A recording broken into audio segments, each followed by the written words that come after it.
예, 안녕하세요. 예, 만나서 반갑습니다. 자, 25페이지 중간부터 읽어볼까요? 그때 세종께서 금빛 팔을 들어 가히 생각할 수도 헤아릴 수도 없고 말로 다할 수도 없는 백천만억 무량 아승지 세계에 모든 지장보살 분신들의 정수리를 어루만지시며 이르셨다. 그래서 백천만억 무량 아승지, 헤아릴 수 없는 기나긴 숫자를 표현하고 있는 거예요. 그래서 백천만억 무량 아승지 세계에 있는 모든 지장보살의 분신들의 정수리를 어루만져 주셨다. 그 정수리를 어루만져 주는 걸 한자 표현으로 마정이라고 해요. 뭐라고요? 마정. 들어보셨죠? 뭐 마정수기 이런 표현 있잖아요. 여러분도 부처님이 여러분들 정수리 어루만져 주셨으면 좋겠죠? 예. 그래서 실제로 우리 큰 스님들이나 혹은 기도를 많이 하신 분들이 일념으로 간절하고 정성스럽게 염불을 하거나 기도를 하면 부처님의 불보살님의 모습이 눈앞에 나투시면서 그러니까 정수리 머리를 만져주셨다 이런 불교설화들이 있어요. 근데 중요한 게 뭐냐면 그런 신비스러운 현상에도 집착하면 된다 안 된다? 예, 큰일 난다고 해요. 그래서 그것도 누가 만든 환상임을 알아라? 내 마음이 만든 환상임을 알아라 라고 이야기하고 있습니다. 그래서 실제로 우리가 기도를 열심히 하면 불보살님이 뭐 꿈에 가피를 주신다거나 혹은 눈앞에 나타나서 머리를 만져주신다거나 이런 그런 기이한 그런 신비한 이야기들이 있긴 한데 중요한 거는 집착하면 안 된대요. 뭐 하면 안 된다? 집착하면 안 된다. 그리고 실제로 그런 현상들에 마음이 너무 빼앗기게 되고 나는 특별한 존재다라는 교만심에 빠져버리면 오히려 사특한 곳에 떨어지게 된대요. 사특한 곳에 떨어져서 오히려 더 그르칠 수 없는 아주 크나큰 업보를 저지르게 된다. 그래서 우리가 기도할 때 눈앞에 어떤 현상이 일어나더라도 뭐 해서는 안 된다? 집착해서는 안 된다. 다 마음이 만든 환상일 뿐이다 라는 걸 명심해야 됩니다.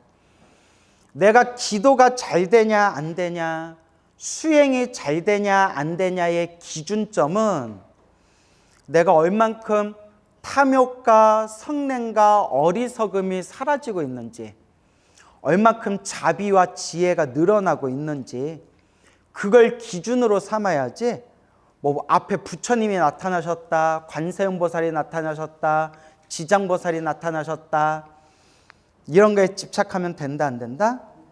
안 된다 라는 걸 명심해야 됩니다. 아시겠죠? 그래서 어느 거사님이 계셨는데 한창 기도할 때 정말 기도를 많이 했대요. 막 신묘장구 대다라니를 하루에 100번, 300번, 500번, 700번씩 신묘장구 다라니를 했대요. 하루에 여러분 신묘장구 대다라니 700번 해본 적 있어요? 없어요? 나도 없어요. 근데 엄청나게 기도를 많이 하는 거예요. 그렇죠? 그다 10여 년 전인가? 여기 목쪽이 이제 막 너무 아파가지고 서울에 이제 유명한 병원에 가서 검진을 받아보니까 여기 이제 뼈에 석회가 꼈대요. 아세요? 난 처음 들어봤어요. 석회 낀다는 거. 뭐 시멘트도 아니고 뼈에 석회가 꼈는데 그게 막 신경을 누르고 있대요. 이거 늦었으면 큰일 날 뻔했다고. 막 디스크가 터지고 신경 잘못 건드리면 큰일 난대요. 또 목 쪽이라서. 빨리 수술을 받자, 수술해야 된다. 그래서 이렇게 서울의 병원에 이렇게 이제 침대에 누워가지고 내일 이제 수술 받기로 했는데 이렇게 침대에 누워 있는데 1인실이었나 봐요. 혼자 이렇게 누워 있는데 수술을 하루 앞두고 눈앞에 바로 눈앞에 위에 환한 연꽃이 피더래요. 연꽃이. 환한 연꽃이 확 펴서 자기 눈에 저기 연꽃이 환하게 핀 게 보이는데 너무나 생생하게. 저기 연꽃이 폈는데 딴 사람 눈에는 보이더라 안 보이더라? 딴 사람 눈에는 안 보이더래요. 자기 눈에는 연꽃이 보이더래요. 근데 다른 사람들 눈에는 안 보이는 거예요. 신기하다, 신기하다. 너무나 연꽃이 아름답더래요. 하염없이 그 연꽃을 바라보는데 얼마 시간이 지난 뒤에 그 연꽃이 뿅 하고 관세음보살로 변하더래요. 뭘로 변했어요? 관세음보살로. 눈앞에 관세음보살이 딱 나타나는데 깜짝 놀랐대요. 너무 못생겨서. 누가 못생겼어요? 관세음보살이 너무 못생겨서 깜짝 놀랐는데 어떻게 관세음보살이 저렇게 못생겼지? 하여튼 나무 관세음보살. 근데 왜 저렇게 못생겼지? 그러다가 이제 수술을 받고 이제 마취 풀리고 아침에 의사가 회진 돌잖아요. 병실에 딱 회진을 도는데 자기 차례 왔을 때 또 깜짝 놀랐대요. 왜 놀랐을까요? 그 못생기게 생긴 관세음보살이 누구하고 똑같아요? 의사하고 똑같더래요. 그러니까 의사 얼굴에 그 관세음보살이 나타났을 때 관세음보살이 그 의사 얼굴로 나타난 거예요. 참 신기하죠. 그때 내가 수술이 잘 됐다, 내 치료가 잘 될 거라는 것을 보여주기 위해서 나타나셨나 보다 생각했는데 아니나 다를까 아주 수술도 잘 되고 치료도 잘 됐대요. 이런 경우도 있어요. 이런 경우도 있지만 집착하면 된다 안 된다? 안 된다. 또 워낙 유명한 이야기라서 여러분들 스님들께 들어보신 분들 계신지 모르겠는데 되게 유명한 이야기예요.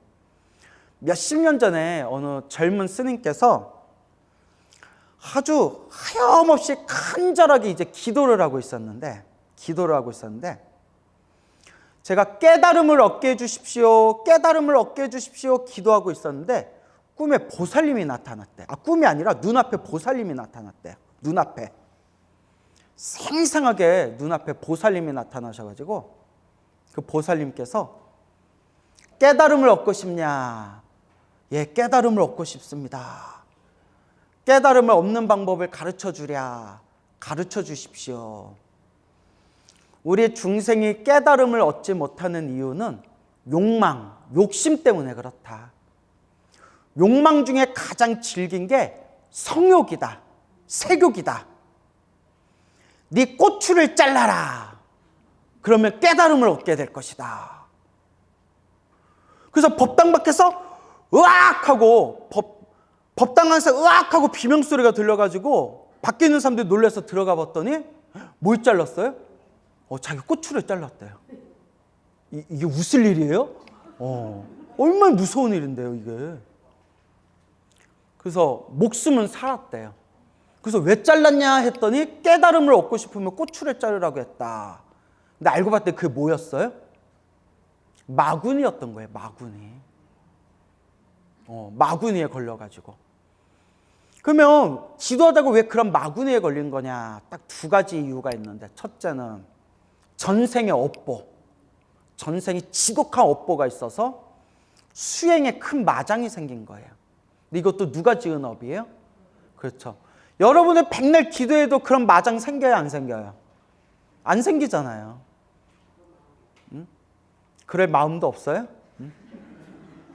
안 생기잖아요. 근데 왜 그 스님은 왜 그런 마장이 생겼냐? 수행하다 보면 마장이 많이 생긴 사람들이 있거든요.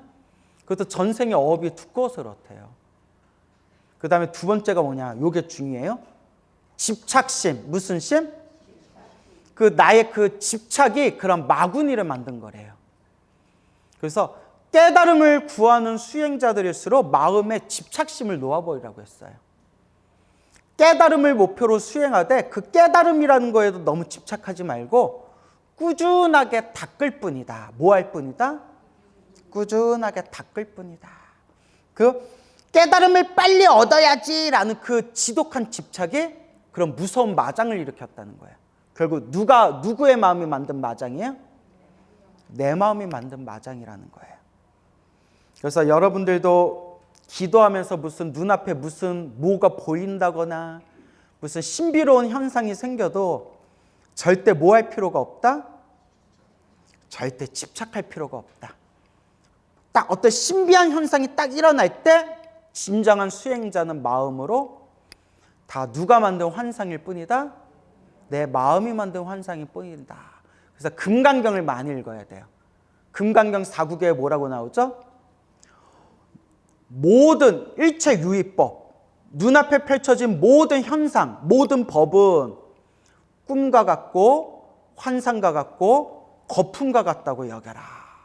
꿈과 같고 환상과 같다. 그와 같이 꿰뚫어봐라. 눈앞에 어떤 현상이 일어나더라도 신비스러운 일이 일어나더라도 뭐와 같을 뿐이다? 꿈과 같고 환상과 같고 그림자와 같고 거품과 같고 이슬과 같고 눈앞에서 번쩍이는 번갯불과 같을 뿐. 집착할 필요가 있다 없다? 집착할 필요가 없다. 여러분들은 걱정 안 해도 될 것 같아요. 그런 마장도 열심히 해야 나타난대요. 그것도 열심히 해야 그런 마장도 도고 마장, 도가 높아질수록 마장도 생기는 거지. 여러분들은 걱정 안 해도 될 것 같아요. 그래서 기도하다가 어떤 신비스러운 현상이 나타나라도 뭐 하지 마세요? 집착하실 필요가 없어요 라고 말씀드리는 거예요. 하지만 그래도 정말 우리 살아계신 부처님이 우리 정수리 어루만져 주시면 좋겠죠.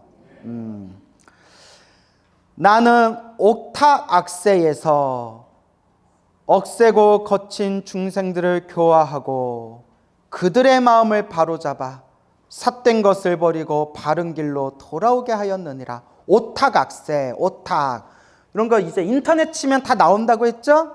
그 인터넷 오탁악세 하면 쫙 나와요. 여러분 찾아봤어요? 안 찾아봤어요?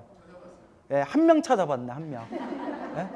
저분은 정말 찾아봤나 보네. 목소리가 큰 거 보니까. 그래도 옆에다 적어주세요. 근데 이런 거 여러분이 좀 찾아보셔야 돼요. 뭐 천룡팔부 이런 거 나오면 설명할 필요가 없어요. 어디에 다 나와요? 예, 인터넷에 쫙 딱 나와요. 이제 자꾸 여러분들이 찾는 연습을 해야 돼요. 그래도 요거 좀 설명 좀 드릴 겸 옆에다 적어보세요. 겁탁, 겁탁 적으셨어요? 견탁, 견, 볼견자, 견탁, 번뇌탁, 번뇌탁, 중생탁, 중생탁, 탁자만 붙이면 된다. 그죠? 마지막이 뭐예요? 마지막이 뭐예요? 거사님 찾아봤다면서요. 찾아만 봤구나 그냥. 어? 찾으면 좀 메모도 해놓고 해야죠. 어? 자, 명탁. 예, 명탁. 뭐 어차피 며칠 후에 물어보면 또 잊어먹을 거 알지만 그래도 메모해 놓으세요. 그래서 나 진짜 궁금한 게 있어요. 여러분 이렇게 앞에서 보면 메모는 엄청 열심히 하는데 물어보면 다들 막 이거 어디다 했지? 이렇게 찾고 있는 게 보여요. 집에 가면 아예 안 보시죠? 네, 봐요? 자, 그래요. 맞은 것만도 고마워요. 자, 한번 따라해보세요. 견탁. 겁탁부터 해야죠. 겁탁. 견탁. 번뇌탁. 중생탁. 명탁. 좀 무조건 적으세요. 알겠죠? 여러분 못 외우잖아요. 무조건 적으세요. 근데 순서는 좀 바뀌어서 상관없어요. 겁탁은 뭐냐? 여기서 겁탁의 겁자가 무량 아승직업 할 때 숫자로도 쓰이지만 여기서 말하는 겁탁은 시대가 혼탁하다라는 뜻이래요. 무엇이 혼탁하다? 시대가 혼탁하다. 그래서 우리가 옛날이요. 옛날에는 좋았는데 뭐 이런 표현 쓰잖아요. 지금 시대가 어떻다? 혼탁한 시대. 이게 첫 번째 악세예요. 오탁악세 중에 첫 번째.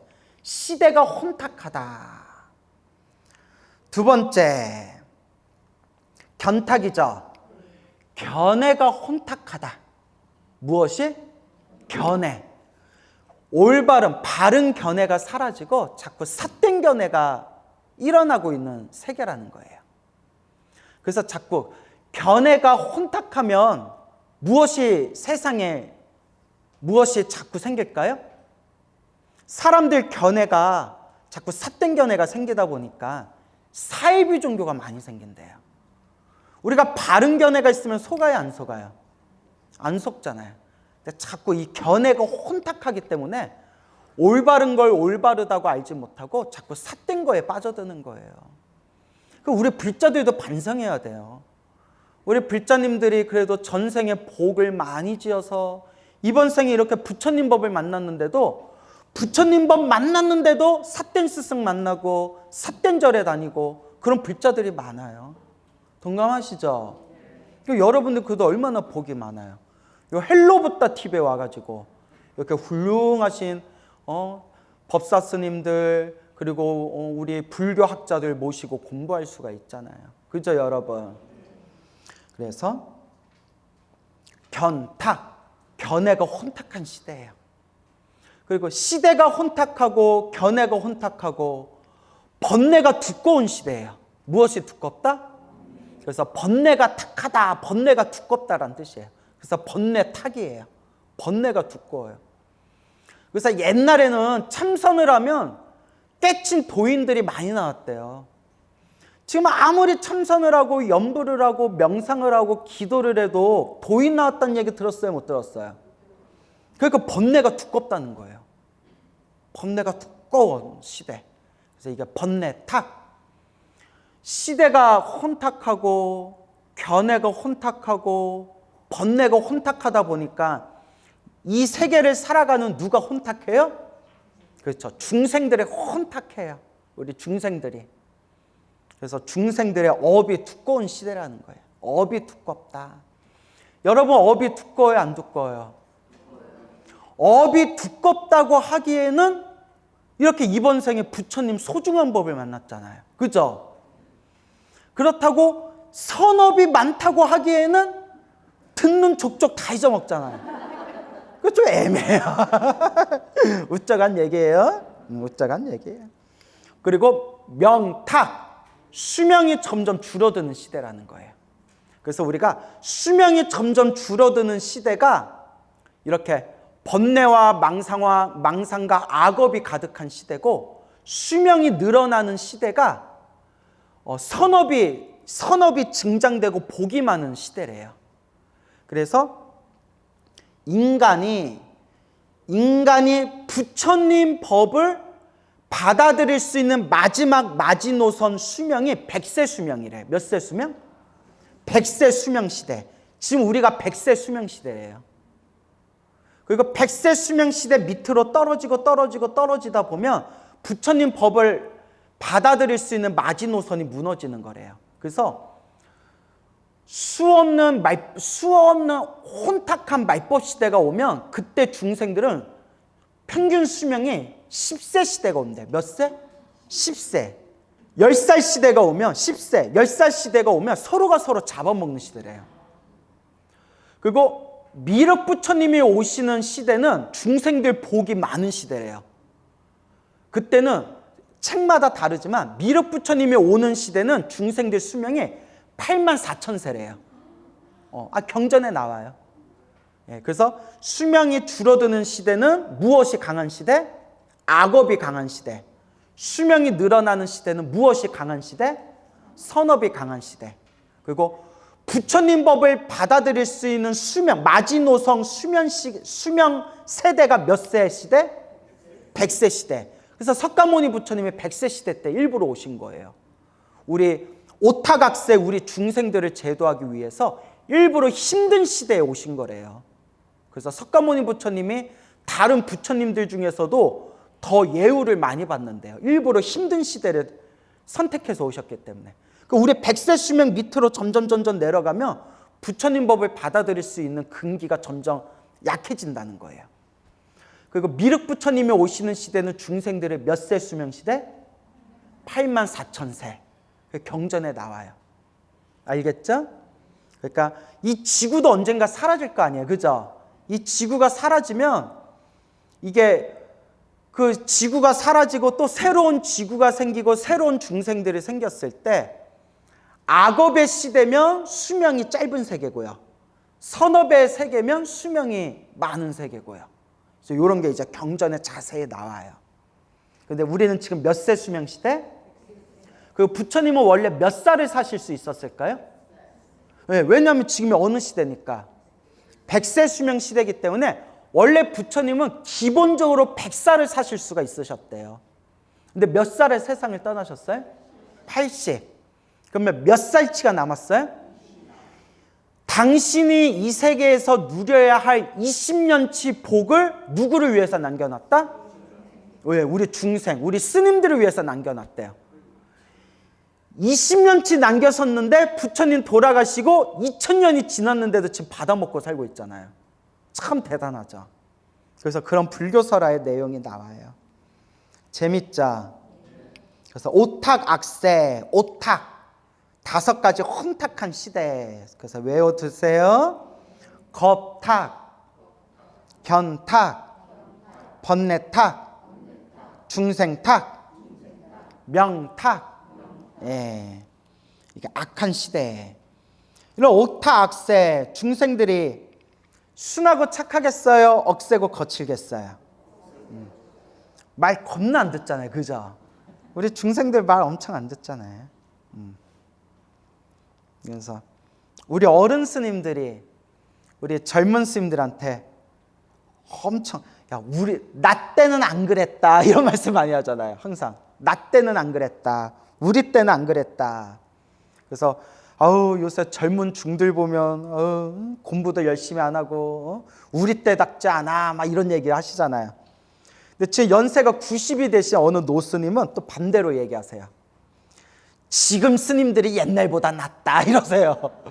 그래서 왜요 스님 하니까 지금 스님들이 옛날 스님들보다는 교양이 있다, 양심이 있다 이런 얘기를 하세요.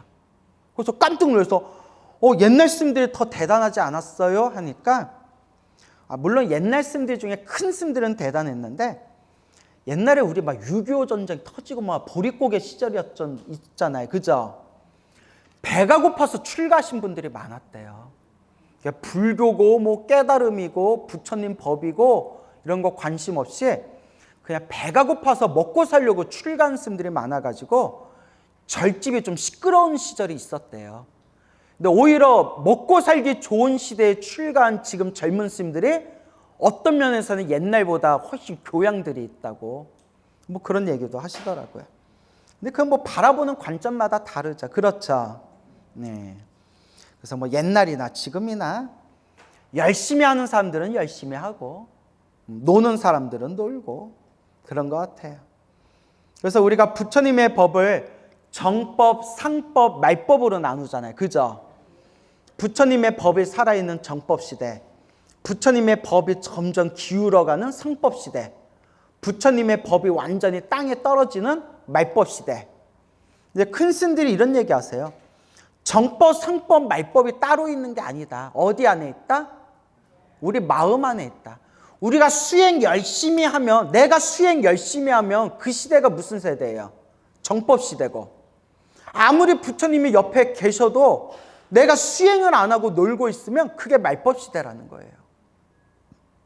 그런데 우리는 이런 오탁악세에서 그래도 전생에 지어놓은 복이 많아가지고 우리가 이번 생에 무슨 법을 만났어요? 부처님 법을 만났잖아요.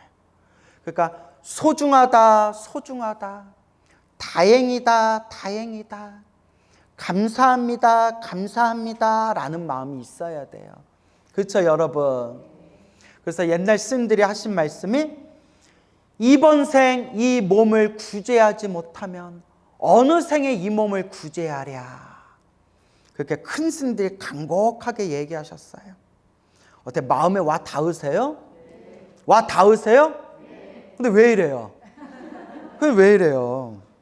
내가 근데 왜 이러세요? 이러면 또 여러분 속으로 니는 막 이래버리면 니나 내나 막 이래버리면 이제 우리 관계 어색해지는 거예요. 그래서 이 말법 시대에는 연불법문을 많이 닦아라 라고 경전에도 나와요. 말법 시대는 중생들이 너무나 마음이 탁하고 번뇌가 많고 업보가 두꺼워서 무슨 법에 의지해야 그나마 우리가 해탈할 희망을 얻는다? 연불법. 부처님의 가피에 의지해라 라는 그런 내용의 대승경전에 나오죠. 연불 좀 많이 하세요. 알겠죠? 예, 죽으나 사나 연불밖에 없어요. 여러분 죽을 때 뭐 하면서 죽을 거예요? 예? 뭐 사우나 하면서 죽을 거예요? 예? 아니면 뭐 드라마 보면서 죽을 거예요? 아니면 으아 내 부동산 내 다이아몬드 이럴 줄 알았으면 그거 다 쓰고 갈 걸 이렇게 후회하면서 죽을 거예요? 뭐 하면서 우리 죽어야 돼요? 연불하면서. 종범 스님이라고 아세요? 큰 스님이시죠? 종범 스님 법문이 참 좋아요. 아주 가르침이 깊고 참 이렇게 내용이 참 좋아요. 아주 큰 스님이시죠. 특히 저는 밤에 잠이 안 오면 누구 법문에 많이 들을까요? 종범 스님 법문에 많이 들어요. 예? 종범 스님 목소리가 차분하셔가지고 듣고 있다 보면 잠이 솔솔 오거든요. 그래서 이거 웃자고 한 얘기인데 연세가 90이 되신 노보살님이 계세요. 연세가 90이 되신 노보살님이 계시는데 불교 TV 틀면 종범 스님 법문을 그렇게 싫어한대요. 종범 스님을 되게 싫어한대요. 90 되신 노보살님이. 깜짝 놀래가지고 종범 스님이 얼마나 큰 스님이고 법문이 얼마나 좋은데 종범 스님 법문이 왜 싫냐고 했더니 맨날 죽는 얘기만 한대요. 그래서 근데 이제 큰 스님이 생사가 코앞에 있다. 그죠? 생로병사가 훅 하고 지나간다. 이러다가 그냥 한 생각 그냥 딱 끊기면 죽음이다. 이렇게 이제 우리들한테 이 시간을 소중하게 여기고 불법을 닦아야 된다. 이렇게 좋은 법문 하신 건데 90 대신 할머니는 마음이 어떻다? 뭐 빨리 죽으라는 소리요. 이러면서 종범 스님 법문이 너무 싫대요. 툭하면 죽는 얘기 안 돼요. 그러면서 이런 얘기 하시는 거예요. 광우 스님 법문이 제일 좋대요. 광우 스님 법문이 제일 좋대요. 90대 할머니가. 그래서 왜요? 물어보니까 뭐라는지 아세요? 저승 갔다 돌아오는 얘기를 그렇게 많이 한대요. 아시죠 여러분? 저승 갔다 살아 돌아온 이야기 많이 하잖아요. 그러니까 90대신 할머니가 저승 갔다가 돌아온 얘기 들으면 그렇게 기분이 좋으신 거예요. 재밌죠 여러분? 그래서 그 얘기 듣고 제가 배를 잡고 웃었어요. 그래요. 근데 우리는 결국 언젠가 죽는다 안 죽는다? 죽어요. 여러분이나 저나 영원하지 못해요. 막말로 우리가 1년 후에 3년 후에 5년 후에 10년 후에 어떻게 될지 몰라요. 또 여기 지금 앉아 계신 분들 보니까 이런 얘기하면 정말 죄송하지만 정말 10년 후에 어떻게 될지 모를 분들 연세가 꽉 찬 분들 많아요. 그죠? 근데 이게 여러분 얘기가 아니라 제 얘기라니까요. 가는데 순서 있어요 없어요? 없어요. 그러니까 제가 드리고 싶은 얘기, 지금부터라도 더 간절하게 뭐 해라? 연불해라. 우리 평생 절에 다니고 공부했으면 죽으면서 누구 부를 정도는 돼야 된다? 부처님 부를 정도는 돼야죠. 죽으면서 부처님, 관세음보살님, 지장보살님 연불하면서 갈 정도는 만들어야죠. 근데 여러분 절에 다니신 10명 중에 9명이, 절에 다닌 100명 중에 99명이 그렇게 절에 다니고 법당에서 기도해도 죽을 때 보면 다 손발 휘젓고 하다가 가시는 분들이 99명이에요. 그런데 저는 확신이 있는 게 제가 우리 신도님들 기도가피 영엄단 수백 가지를 알고 있잖아요. 그죠?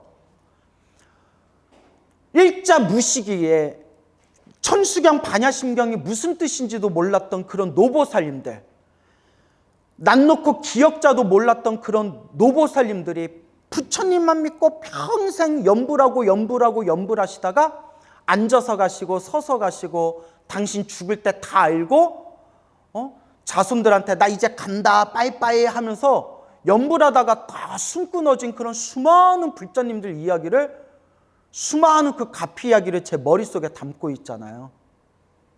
이게 묘한 힘이 있어요. 묘한 힘이 있어요. 그러니까 우리가 게을러서 그래요. 뭐해서 그래요? 게을러서. 여기 앉아 계신 분들이 불교는 좋아해요. 여러분들은 다 불교를 좋아하니까 이런 평일날에 공부하러 오는 거잖아요. 불교를 좋아하는 마음은 저나 여러분이나 다 있지만 우리가 좀 뭐한 것 같아요? 게을른 것 같아요. 가만히 보면 수행이 좀 게을러요. 간절히 염불해야 돼. 알겠죠? 여러분들이 꿈에서도 염불할 정도면 내가 인정할게요. 꿈에서도 염불할 정도면 인정할게요. 꿈에서 염불하는 분 있어요? 없어요? 있어요? 거사님이요? 그럼 뭐? 아니 왜 남 얘기하고 난리예요? 아니 거사님 얘기를 해야지. 그래요. 아마 있을 수도 있는데, 그러니까 꿈에서도 염불할 정도 돼야 된다는 거 알겠죠? 그러면 또 스님은 됩니까? 하면 나도 깨깨깽. 자, 그래요. 그러니까 저도 열심히 해야 되고 여러분들도 열심히 하셔야 된다. 알겠죠? 염불이라도 열심히 하자. 그렇게 이제 말씀드리는 거예요. 꼭 명심하세요. 나 죽을 때 뭐 하면서 죽을 정도는 돼야 된다? 염불하면서 죽을 정도는 돼야 된다. 그걸 꼭 명심하시길 바랍니다. 여러분들이 숨 끊어질 때 제가 100번 1000번 말씀드렸죠. 염불하면서 죽을 정도 되면 다음 생 여러분들이 태어나고 싶은 세상에 태어날 수가 있대요. 그게 염불의 힘이래요. 나는 오타각세에서 억세고 거친 중생들을 교화하고 그들의 마음을 바로잡아 삿된 것을 버리고 바른 길로 돌아오게 하였느니라. 그러나 그중 열의 한두 명은 아직도 나쁜 버릇에 빠져 있느니라. 따라해보세요. 업습. 업의 습관은 좋은 업의 습관도 있지만 나쁜 업의 습관도 있어요. 여러분들 이렇게 부처님 가르친 듣기 좋아하고 법문 듣기 좋아하고 불교 공부하기 좋아하는 거는 어떤 업의 습관이에요? 착한 업의 습관이에요. 그리고 나쁜 업의 습관을 따라해보세요. 악습. 악한 업의 습관. 그 악한 업의 습관이 있는 중생들은 부처님이 눈앞에 뿅 하고 나타나서 법을 설해도 알아듣는다, 못 알아듣는다? 못 알아듣는다는 거예요. 다 자기 업대로 사는 거예요, 여러분. 다 지독한 자기 업대로 사는 거예요. 무섭죠, 여러분? 이번 생에 자꾸 좋은 업을 지어야 돼요. 자꾸 좋은 인연을 닦아야 돼요. 알겠죠? 그러므로 나는 100, 1000, 10,000억의 분신을 나타내어 널리 방편을 베풀어, 방법을 베풀어서 교화하나니, 중생 교화하나니. 근기가 뛰어난 이는, 근기는 그 중생의 타고난 그릇, 타고난 수준을 근기라고 해요. 타고난 수준. 전생부터 지었던 수준대로 이번 생에 그 자기 그릇대로 태어나는 거예요. 그래서 수준이 낮으면 무슨 근기? 하근기. 수준이 중간이면 중근기. 수준이 높으면 상근기. 여러분은 무슨 근기? 예? 상근기 이러면 우리 관계 어색해지는 거예요. 예? 그냥 하근기 해도 안 돼요. 하근기예요. 광우 쓰면 무슨 근기? 상근기? 광우 쓰면 중이니까 중근기. 자, 웃자간 얘기예요. 근기. 요 근기도. 근데 여러분들이 이번 생 열심히 수행하고 부처님 가르친 공부하면 다음 생이 이제 무슨 근기가 되는 거예요? 예, 또 높은 근기, 수준 높은 근기로 또 태어나는 거예요. 그렇지만 우리는 이번 생에 부처님 법을 만난 것만도 너무나 고마운 거예요. 그죠? 이번 생에 부처님 법을 만나서 이번 생 부처님 가르침에 믿음을 낼 수 있고 이렇게 부처님 경전을 공부할 수 있다는 것만도 아이고 내가 참 복이 많은 사람이구나 라는 걸 느끼셔야 돼요. 근기가 뛰어난 이는 법을 듣는 즉시 믿어 받아들이고. 언제부터 닦은 사람들이에요? 전생부터 닦은 사람들이에요. 좋은 과보를 받고 있는 이는 거듭거듭 권하면 바른 법을 받아들이느니라. 그래서 이게 성근이 있는 사람들, 뭐가 있는 사람들? 착할 선, 뿌리 익은 착한 뿌리가 있는 사람들이에요. 업보가 더럽게 두꺼운 사람들은 거듭거듭 권해도 알아들어요, 못 알아들어요? 못 알아들어요. 못 알아들어요. 그러나 어둡고 둔한 이는 오래도록 교화하여야 비로소 귀하고 업이 무거운 이는 공경하는 마음조차 내지 않느니라. 그나마 오래오래 걸려서 그나마 귀의하는 중생들은 그래도 뭐가 있는 중생들이에요? 성근, 착한 뿌리가 있는 중생들이에요. 정말 업이 두껍고 무거운 이들은 어떤 마음조차 내지 않는다? 공경하는 마음조차 내지 않는다. 그래서 여러분, 평생 절에 안 다니다가도 어쩌다 절에 와서 그래도 법당에 들어가서 부처님한테 1,000원짜리라도 불전 하나 올리고 부처님 앞에 이렇게 합장 반배라도 하는 사람은 그래도 언젠가는 큰 불자가 될 수 있는 뿌리가 있는 사람들이에요. 알겠죠? 그래서 정말 업이 무거운 이들은 아무리 좋은 얘기를 해줘도 그냥 믿으려는 마음조차 내지를 않는다. 여러분들은 그래도 얼마나 복이 많냐, 제가 늘 드리는 이야기예요. 그래도 이렇게 부처님 가르침에 믿음을 냈으니 얼마나 복이 많아요. 여러분 복 많아요, 안 많아요? 얼마나 복이 많습니까? 자기가 복이 많은 게 느껴져요? 느껴지세요? 예, 그래요. 목소리는 되게 마음에 안 들지만 그래도 뭐 느껴진다니까. 이렇듯 중생의 무리는 각기 차이가 있기 때문에, 무엇이 있기 때문에? 왜 차이가 있을까요? 따라해보세요. 업보 차별. 예, 중생들 자기 업보대로 온갖 차별이 일어난다는 거예요. 여러분들이 지은 업보대로 살아가는 거예요. 남 질투하거나 원망하거나 시기할 필요 있다 없다? 없어요. 또 부러워할 필요도 없어요. 아이고 뭐대로 살아가는구나? 다 자기 업대로 살아가는구나. 그 여러분들도 스님 저 인생 살아가는 게 너무 힘들고 괴롭고 답답해요. 그러면 전생에 좀 많이 닦든가 라고 또 대놓고 얘기하면 돼요, 안 돼요? 또 스님 미워요 이렇게 또 삐진단 말이에요. 그래서 그냥 전생에 내 업이다 생각하고 이번 생에 많이 닦으셔야죠. 많이 닦으셔야죠. 이렇게 좋게 말씀을 드리죠. 근데 결국 누가 지은 업대로 살아요? 내가 지은 업대로 사는 거예요. 그러니까 우리 이번 생 좀 잘 닦읍시다. 알겠죠? 예, 그냥 말로만 잘 닦는다 하지 말고 또 절에는 열심히 다니는 척하면서 절에 가서 딴 신도들한테 막 갑질하고 신경질 내고 막 이간질. 여러분은 그런 분들 없죠? 목소리가 이상한데? 예? 그런 분들 없죠? 그러니까 이번 생 정말 잘 닦아야 돼요. 우리 입으로는 절에 다닌다면서 막 자기 탐욕과 성냄과 어리석음에 젖어 있는 사람들 얼마나 많아요. 얼마나 많아요. 도 닦으려고 절에 와가지고 도 안 닦는 사람들보다도 더 고집세고 못된 사람들 얼마나 많은데요. 그러니까 우리는 그런 함정에 빠지면 된다 안 된다? 그러니까 우리는 이번 생 좀 잘 닦읍시다. 알겠죠? 예. 믿어도 돼요? 믿음이 안 가, 믿음이. 그래요. 그래도 잘 닦읍시다. 이렇듯 중생의 무리는 각기 차이가 있기 때문에 무슨 차별? 업보 차별. 다 내 업보대로 차별이 있다. 그 중생들 눈높이에 맞춰서 여러 가지 모습의 분신을 나타내어 그들을 제도하느니라. 그 중생들 수준에 맞춰서 부처님이 몸을 낮춘다는 거예요.